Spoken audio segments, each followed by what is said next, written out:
ఏంటి ఇవాళ లేట్ అయింది? రోజు 7 గంటలకు వచ్చేస్తావు కదా, ఈ రోజు 9 అయిపోయింది. ఎక్స్ట్రా పని ఒప్పుకున్నాను రా. రేపు నుంచి నాకు ఇదే సమయం అవును. ఫోన్లే అమ్మా. మా నీకు చెప్పడం మర్చిపోయినా, ఇంకో పని ఏమంటే చూసుకోమ్మా ఎక్స్ట్రా కానీ. ఎందుకురా? అంటే ఊర్లో కుర్రలందరూ బండ్లు ఎడుతున్నారమ్మా, మోటార్ సైకిల్ అయ్యి. నాకేమో మోటార్ సైకిల్ లేదు. ఎంత కష్టమైన పని అయినా సరే నువ్వు అదనంగా ఓ పని చూసుకుంటే డబ్బులు వస్తాయి కదా, ఆ డబ్బులతో బండి కొనుక్కుంటానే.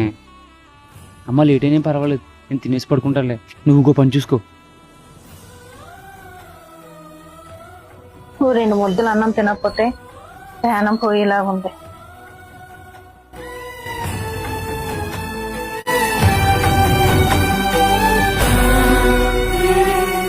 అమ్మా ఏ పనైనా పర్లేదు కానీ కొంచెం తొందరగా డబ్బులు వచ్చి చూడమ్మా. రాత్రి నువ్వు ఎంత లేట్ వచ్చినా పర్లేదమ్మా. సరే నువ్వు తిన్నావు లేదు ఎంతకని?